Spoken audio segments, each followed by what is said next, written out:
인류를 보면은 하나님께서 두 번의 무서운 심판을 하십니다.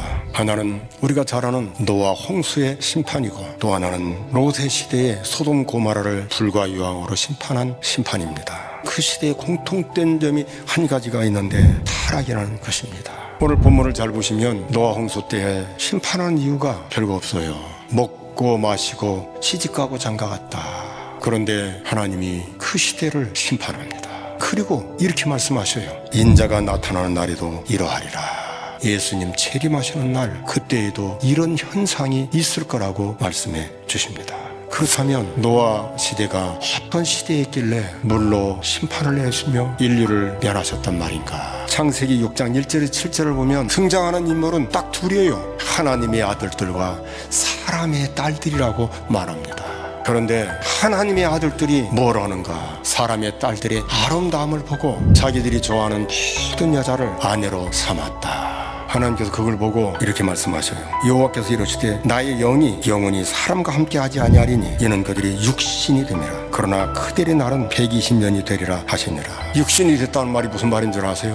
하나님이 없는 육체 덩어리, 육체로 쾌락을 즐기고 육체의 즐거움을 추구하고 살아가는 그것, 영원히 살아야 되는데 그게 없을 때에 하나님께서 예수 믿는 사람 끊어버리고 만다는 사실입니다. 하나님의 사람들이 타락하면 소망이 없는 거예요.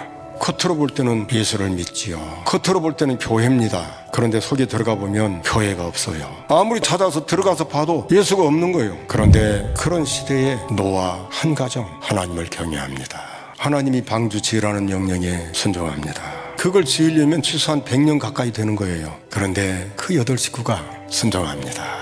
믿음으로 노아는 아직 보지 못하는 일에 경고하심을 받아 경외함으로 방주를 예비하여 그 집을 구원하였으니 이로 말미암아 세상을 정지하고 믿음을 쫓는 의의 후사가 되었느니라. 그들은 전에 노아의 날 방주 예비할 동안 하나님이 오래 참고 기다리실 때 순종치 아니하던 자들이라. 방주에서 물로 말미암아 구원을 얻은 자가 몇 명뿐이니 겨우 8명이라. 또 하나가 있습니다. 하루 이틀이 아니라 100년 동안을 방주 지을 때 사람들이 돌아오기를 기다린 그 하나님이라 이 말입니다. 하나님, 그분은 우리가 돌아오기를 기다리는 분입니다.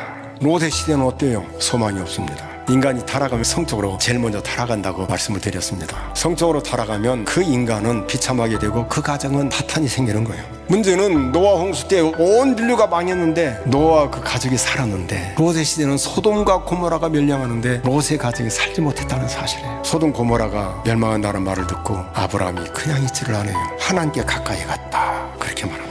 그리고 6번을 반복해서 기도합니다. 아브라함이 이렇게 하나님 앞에 매달려 기도한 이유가 뭐예요? 자기 조카로 오십니다. 안타깝게도 의인 10명이 없어요. 오늘 우리 교회가 살 수 있는 길은 의인 몇 명이 있으면 사는 거예요. 가정도 마찬가지예요. 의인 1명이 있으면 그 가정은 사는 겁니다. 여러분, 예수 믿는 사람에게 있어야 할 게 뭔 줄 아세요? 하나는 기도입니다. 기도가 있어야 해요. 두 번째는 믿음의 사람이 필요합니다. 믿음이 필요해요. 이 세상이 요동을 치고 아무리 타락하고 사람들이 변절이 되고 모두가 다 떠난다 할지라도 그 하나님을 믿는 믿음이 분명해서 요동하지 않고 그 길을 걸어가는 그 교회, 그 성도, 그 가정 되기를 바랍니다.